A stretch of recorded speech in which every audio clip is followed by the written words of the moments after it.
오늘은 참된 믿음이란 이런 주제로 같이 말씀을 나누겠습니다. 성경은 믿음이 무엇이며 또 잘 믿는 것이 무엇인가, 바른 믿음이 무엇이고 잘못된 믿음이 무엇이고, 그래서 바른 믿음을 가진 사람들의 받을 복은 무엇이고, 또한 잘못된 믿음의 결과는 어떠한가를 말씀합니다. 믿음은 하나님의 선물이지요. 에베소 2장 8절 말씀처럼. 그런데 만약에 믿음을 잘못 쓰게 되면 어떤 잘못된 결과가 나오겠지요. 그러므로 우리는 하나님이 믿음의 선물을 우리에게 주셨는데 이것을 어떻게 써야만이 복을 받는가를 알아야 됩니다. 만약에 저에게 어떤 분이 좋은 볼펜을 선물했습니다. 그러면 저는 그 볼펜으로 성경을 필사할 수도 있고, 성경을 읽다가도 중요한 구절로 은혜받은 구절이 있으면 밑줄을 그을 수도 있습니다. 그런데 그 좋은 볼펜을 가지고 남을 비방하는 글을 쓴다든지 남을 모욕하는 그런 글을 쓰면은 잘못 쓰는 것이죠. 그러므로 우리가 모두가 믿음의 선물을 받았을 때 우리는 잘 쓰는 믿음 갖기를 바랍니다. 잘못 쓰면은 하나님의 징계가 따를 수밖에 없는 것이지요. 어떤 집사님이 좋은 대학교 나오고 좋은 직장에서 열심히 일하면서 남부럽지 않게 잘 살아가고 있습니다. 근데 다른 집사님이 보고 나서 뭐라고 하냐면은, 좋은 직장 다니고 좋은 대학교 나와서는 뭐해? 하나님과 신통할 수 있는 방언을 해야지. 방언 기도도 못하는 사람이 무슨 믿음이 있어? 이런 식으로 만약에 이야기를 한다면 그분의 믿음은 잘 쓰는 믿음일까요? 잘못 쓰는 믿음일까요? 잘못 쓰는 믿음입니다. 좋은 것을 좋다고 하고 부러워할 수 있어야 됩니다. 여러분이 아마 한때 유행했던 기생충 영화에 보니까 돈은 구김살을 펴주는 다림이야. 이런 이제 대화가 나옵니다. 쉽게 말하면 우리 믿음의 사람들이 굉장히 오해하시는 것이 뭐냐면은, 성경에 있으니까는 그렇게 말하지요. 부자가 천국 가기가 약대가 바늘기 들어가면 어렵다고 하면서 부자를 정죄하는 경우들이 많습니다. 제가 한참 전에 엄집사님이라고 계시는데, 그분 돌아가셨는데, 그분은 그래도 한신대를 조금 다녔었어요. 저를 만나기만 하면 모든 부자들은 도둑놈이야, 이상한 욕설도 하고 그러는데, 그래서 그분은 교회를 나왔는데도 잘못된 믿음을 갖는 거예요. 여러분, 성경에는 부자가 없나요? 부자들이 많이 기록하고 있습니다. 신약에서만 찾아볼게요. 바나바. 거꾸로 해도 바나바예요. 원래 이름은 요셉입니다. 그리고 마가. 여러분, 마가도 굉장히 부자예요. 마가의 다락방이 120명이 모여가지고 기도할 수 있었던 그 당시 1세기에 넓은 다락방이 있었다는 부잣집입니다. 그 다음에는 아리마대 요셉도 마찬가지예요. 예수님의 장례식에 바로 유황과 몰약을 100근 정도를 바쳤던 사람이에요. 공회원이었던 니고데모도 마찬가지입니다. 모두가 그분들이 천국 못 갔을까요? 여러분, 그러므로 우리가 잘못된 믿음을 잘못 사용하는 경우들이 없지 않아 있는 것들을 한번 생각해 봐야 됩니다. 요즘에 믿음을 잘못 사용하는 그 보수자들이 있는 거 봅니다.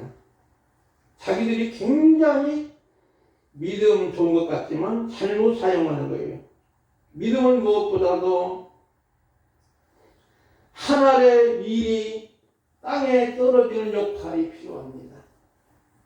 하늘의 밀이 땅에 떨어져 죽으면 많은 열매를 맺는다고 했지요. 또한 우리의 믿음은 빛과 소금의 역할을 충분히 감당해야 되는데 잘못된 믿음을 가지니까 소금이 맞춰 이르니까 바뀌어버리고 사람들에게 밟힐 뿐이라고 했지요. 지금 우리의 상황이라고 그러는 거예요. 왜 지금 우리 한국교회가 지탄을 받는 이유는 거기에 있는 거예요. 잘못된 믿음, 우리의 믿음은 최고야. 그렇게 주장하는 그런 겁니다. 그러나 중요한 것은 우리가 빛이 되기 위해서 소금을 맡으려기 위해서는 소금이 녹아야 됩니다. 소금의 그 자체는 없어야 돼요. 덩어리 소금이 없어야 됩니다. 빛이 되기 위해서는 반드시 헌신과 희생이 필요한 거예요. 하늘의 밀이 땅에 떨어져 죽으면 밀이 그대로 있으면 아무것도 아니잖아요. 땅에 떨어져 죽을 때만이 싹이 나고 거기서 순이 나고 이제는 자라서 한 밀이 때로는 새끼를 치다 보니까 5개도 7개도 10개까지 새끼를 치면 많은 열매를 맺는 것처럼 그런 모습이 우리에게 필요한데 오늘날 우리의 믿음이 하나님으로 받은 선물을 잘못 쓰는 경향이 없나 생각해 볼 필요가 있습니다. 그러기 위해서는 우리는 무엇보다도 참된 믿음은 무엇일까요? 첫 번째는 약속의 말씀을 굳게 붙잡는 것이지요. 약속의 말씀을 굳게 붙잡는 거예요. 이사야 7장 1절부터 쭉 있는 말씀을 제가 인용해 놨습니다. 길지만 여러분이 꼭 한번 읽어보시면 되겠어요. 바로 이 말씀의 줄거리는 유다왕 아하스 때 아람 나라와 에브라임, 지금 북이스라엘이 동맹을 맺어가지고 작은 나라였던 유다를 침공합니다. 이 소식을 들었던 아하스 왕과 백성의 마음은 숲의 바람이 흔들같이 흔들리는 거예요. 그때 이사야 선지자는 아하스 왕을 찾아와서 하나님의 약속을 굳게 믿으라는 거예요. 그들의 동맹에서 터들어오는 것은 정치적인 사건보다는 신앙적인 사건이기에 사무엘하 7장 17절 말씀대로 다윗의 왕조는 끊어지지 않는다고 말합니다. 여기에 참된 믿음은 약속의 말씀을 꼭 붙드는 것이지요. 이 약속의 말씀을 붙들면 신앙생활에 권태기는 없는 거예요. 여러분, 지금은 우리가 어렵잖아요. 코로나19라고 하는 이 바이러스와의 전쟁이 어렵지요. 그러나 그때는 기쁠 것을 믿습니다. 그 약속을 믿는 거예요. 지금은 슬프지만 그때는 기쁨이라고 하는 것을 우리에게 보여줄 메시지라고 저는 생각해 보는 거예요. 구절 말씀 보니까 에브라임 머리는 사마리아요, 사마리아 머리는 르말리아요, 르말리 아들이라만 너희가 굳게 믿지 아니하면 너희는 굳게 서지 못하리라. 여기에 믿지 아니하면 믿다는 말은 아만 또는 오늘날 신약에서 우리가 아멘 그런 뜻입니다. 그래서 하나님의 약속을 계산하지 않고 그대로 믿는 거예요. 하나님 약속하신 것은 따질 필요가 있을까요? 없는 거예요. 그대로 믿는 거예요. 그래서 첫 번째 참된 믿음은 하나님의 약속의 말씀을 굳게 잡는 것인 줄 믿기를 바랍니다. 두 번째는 뭘까요? 인생을 봅시다. 하나님과 함께하며 동행하는 것. 하나님과 함께하는 말이 뭘까요? 임마누엘입니다. 우리가 이제 성탄절을 앞두고 성탄절은 어떤 면에서 인류 사상 최고의 기쁜 날이지. 어떤 목사님이 자기 어머니가 원래 보살이었답니다. 근데 목사님이 된 거예요. 보살이 뭔지 아시죠? 권사님? 보살. 근데 성탄절만 되면 자기 어머니가 보살인데도 성탄틀을 놓고 캐롤송을 틀어놓는다는 거예요. 보살님인데. 그걸 보면서 야, 성탄절은 세계 최대 명절이구나. 이걸 느꼈다는 거예요.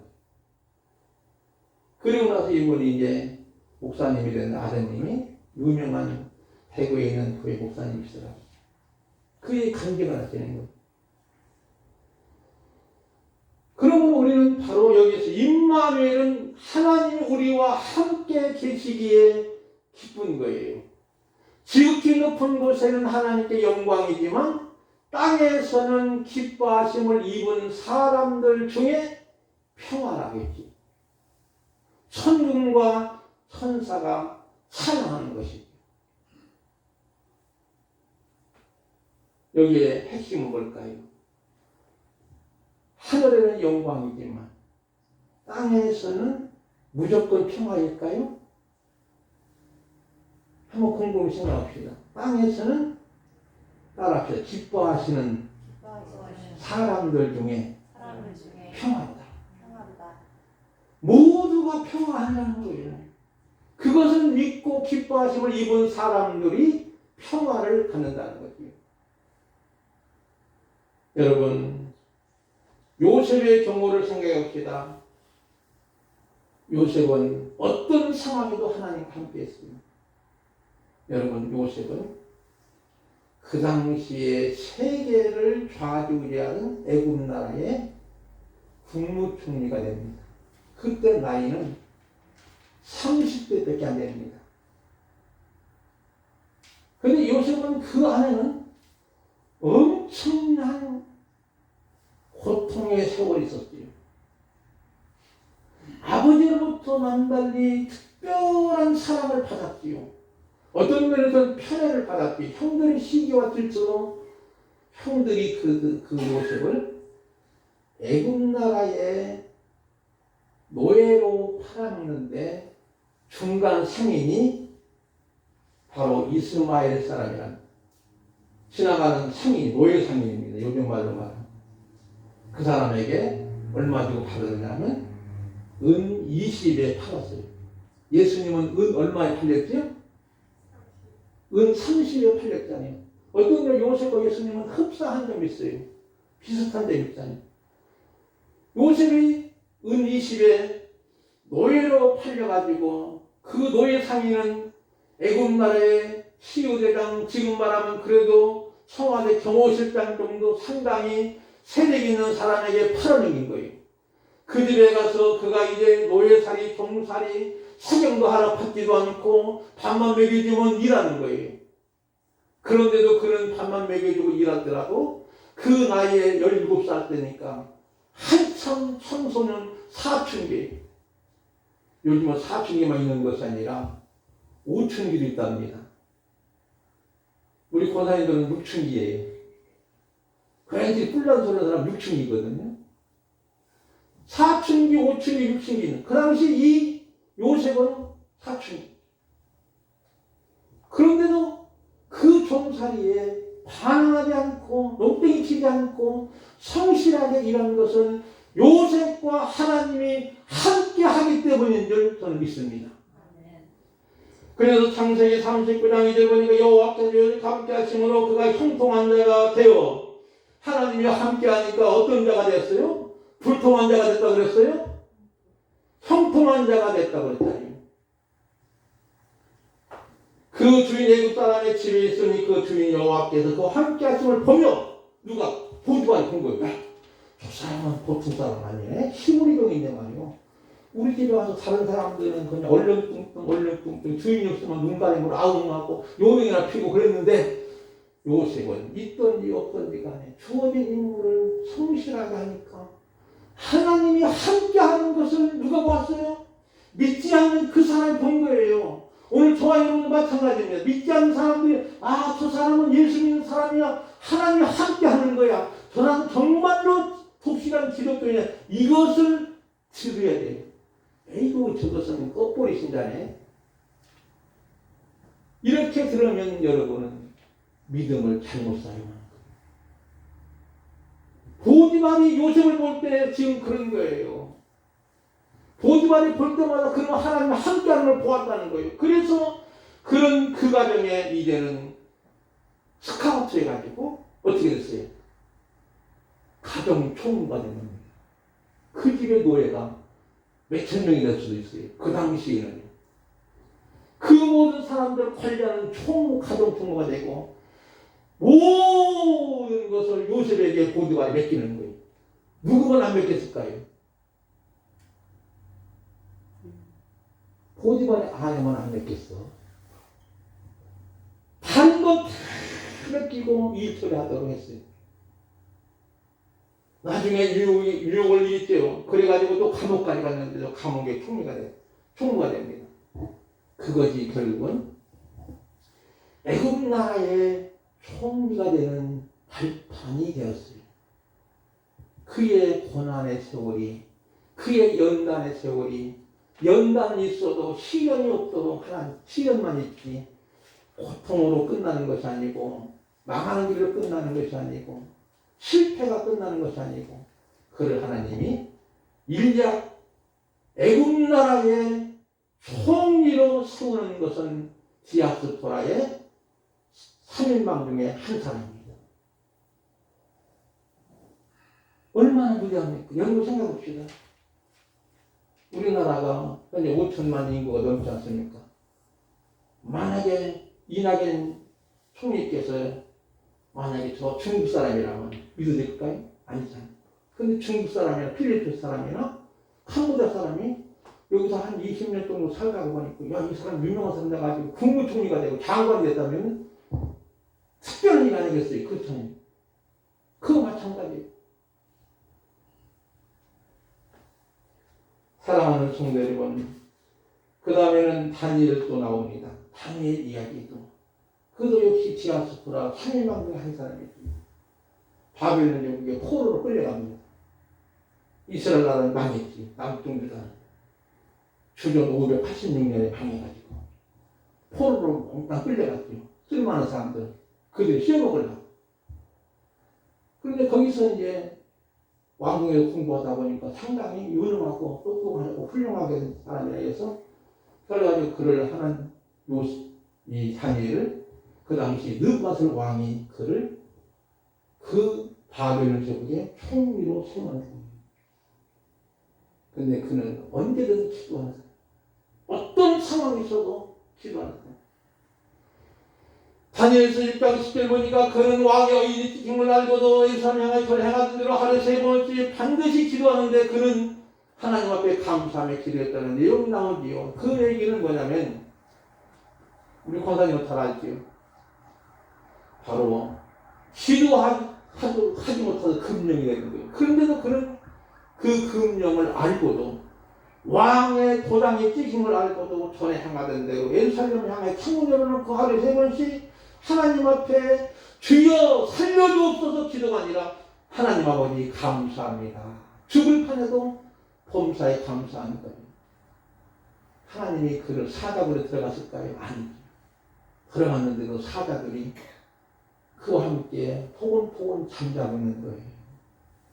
오히려 최고의 호텔 중에 1등 호텔이죠. 사자들이 살아있으니까 그 사자들 투명에서 뜨끈뜨끈하게 밀크코트 여러분 최고 고급이 어떤 걸 아십니까? 몇천만 원짜리 밀크코트는요 살아있는 짐승의 가죽이라고 합니다. 그러니까 지금 다니엘이 그런 형편이에요. 하나님이 그를 쓰시는 거예요. 그런 믿음이 바로 하나님과 함께하는 믿음이고 그 다음에는 에스더도 마찬가지인데 그 당시에 에스더는 메대 파사 제국, 지금 말하는 페르시아 제국의 바로 아하수르 왕의 왕후가 됩니다. 뭘까요? 그는 유대인입니다. 그런데 타국의 그 당시 세계를 제패한 그 나라의 왕이 됩니다. 나라를 그를 통해서 민족을 구하는 거예요. 유다 민족을. 이런 모습을 보면서 우리는 그들은 무엇보다도 하나님과 함께한 줄 믿습니다. 여러분 하나님과 함께 하십니까? 하나님과 함께 하십니까? 아멘. 그래야만 참된 믿음, 그래야만 그 믿음을 잘 수용하는 거예요. 마지막으로는 참된 믿음은 맡기는 겁니다. 건강 문제는 우리가 병원에 가서 맡길 수 있고 돈은 은행에 맡길 수 있고 우리의 생명은 오직 하나님께 맡게 됩니다. 열왕기상 18장 엘리야 시대 오바댜의 믿음을 봅니다. 별로 이름이 없는 것 같아요. 엘리야는 막 그냥 정말로 화끈한 믿음, 뜨거운 믿음, 불같은 믿음을 통해서 갈멜산에서 이제 바알신 아세라신 850명과 영적인 대결에서 대승했어요. 근데 오바댜는 그런 일이 없는 거예요. 근데 그 당시에 아주 악하기 짝이 없는 아하방과 교활하기 짝이 없는 이세벨 왕후의 밑에서 지금 말하면 이제 비서실장 하는 거예요. 얼마나 힘들겠어요. 하나님을 믿는 이 사람이 그 밑에서 스포트해야 되고 그 밑에서 보좌하고 수종되는 일을 다 하는 거예요. 그러면서 그는 아하방은 무조건 선지자, 하나님을 믿는 선지자를 죽이는 거예요. 100명을 숨겨두고 몰래 숨겨두고 그들의 먹을 양식을 계속해서 공급해 주는 거예요. 만약에 이것이 발각이 된다면 어떻게 됐을까요? 빨리 대답해요. 만약에 이것이 발각된다면 어떻게 됐을까요? 멸문지화를 당하는 거예요. 쉽게 말하면 온 가문이 다 지화 당하는 거예요. 그런데도 그 위험을 무릅쓰고 그는 이렇게 하나님께 모든 걸 맡기면서 이 일을 감행합니다. 사랑하는 성도 여러분, 여러분의 건강 문제는 어느 정도 큰 병원에 맡길 수도 있겠지요. 돈은 어디다 맡기죠? 은행에 맡기잖아. 여러분의 생명은 하나님께 맡기시기를 바랍니다. 너희 행사를 여호와께 맡기라. 그러면 내가 경외하는 것이 이루리라. 내 길을 여호와께 맡기라. 그를 의지하는 수가 이루시고 내 길을 빛같이 나타내시면 내 공의를 정오의 빛같이 하시라고 말씀합니다. 이제 그러면 결론적으로 여러분 인생은 없습니다. 제가 기도하면서 다시 쓴 겁니다.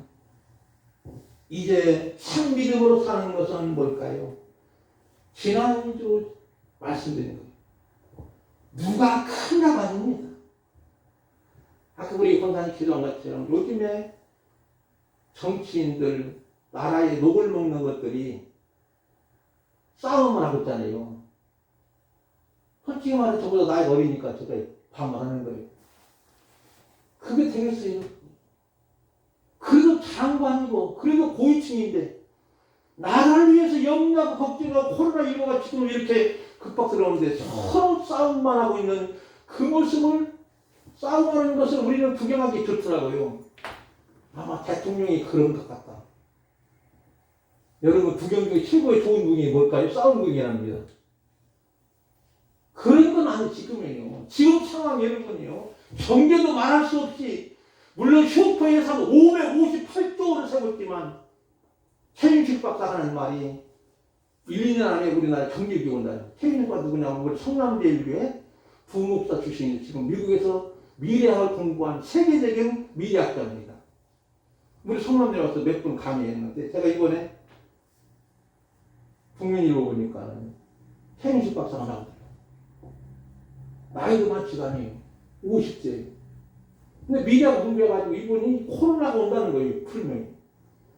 맞는데 앞으로 2년 안에 틀림없이 우리 한국에 경제위기가 온다는 거예요. 그러면 그것을 미래학적으로 한 분들의 이야기를 듣고 지금 해야 됩니다. 그런데 내가 더 크냐? 내가 더 힘이 세냐? 내가 더 높은 데를 갔냐? 이것만 가지고 싸우면 안 돼. 근데 우리 기독교도 마찬가지예요. 누가 총회장이 되느냐? 누가 노회장이 되느냐? 이것 때문에 싸우는 거예요. 아닙니다. 지금 그것이 아닙니다. 우리 한국에 지탄받는 이유가 바로 이겁니다. 우리 한국에 하나님께서 30년, 40년 전에 부어주신 은혜가 어마합니다. 그 은혜를 모르고 사인들이 관점으로 시민과 센과 끊임없이 싸우는 것, 소득이 많고 적음의 차이를 두고 자동차가 크고 작건 평가하고 그런 모습들. 아파트 평수가 크냐 작냐 그것도 따지고 있고. 사랑하는 성도 여러분, 우리는 무엇보다도 중요한 것 뭘까요? 예수님의 이름이 더러워지지 않고 하나님의 영광 땅에 떨어지지 않도록 우리 믿음의 사람들이 믿음을 잘 사용해야 됩니다.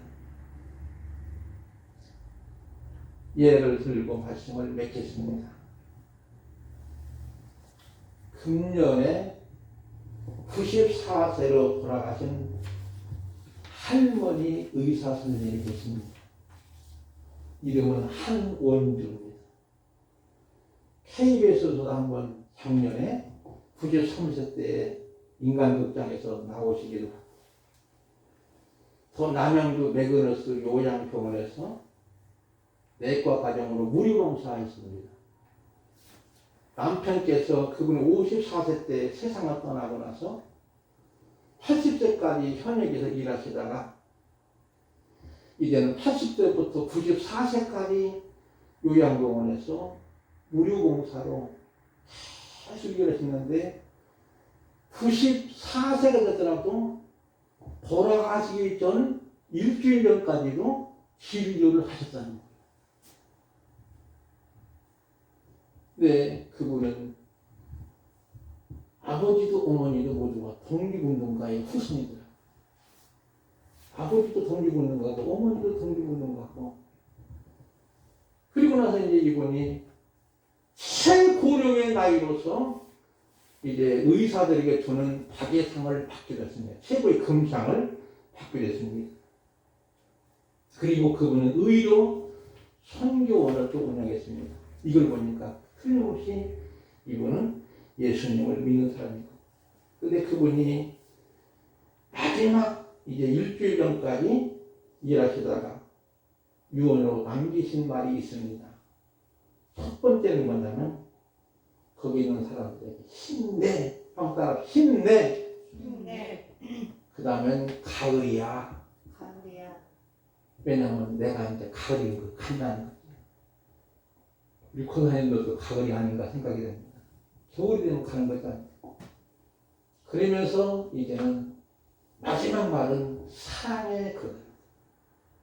그리고 나서 이제 세상을 떠나서 소천하셨습니다.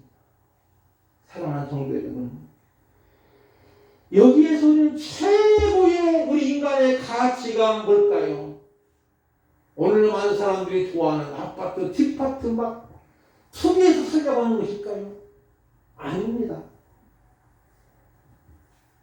독일 어떤 분은 할머니도 800억의 재산을 동네에다 기증하고 가셨더라고요. 왜냐하면 자식도 없고 자기 동생에게 주고 싶은 동생이 먼저 죽고 곰곰이 생각하다가 남편도 먼저 돌아가시니까 이제는 그렇게 하신 거예요. 뭐냐면 사랑입니다. 최고의 기독교적인 가치, 우리 인생의 가치는 사랑이죠. 이 사랑이 있다면 우리는 참된 믿음의 삶을 살아가는 줄 믿습니다. 기도하겠습니다.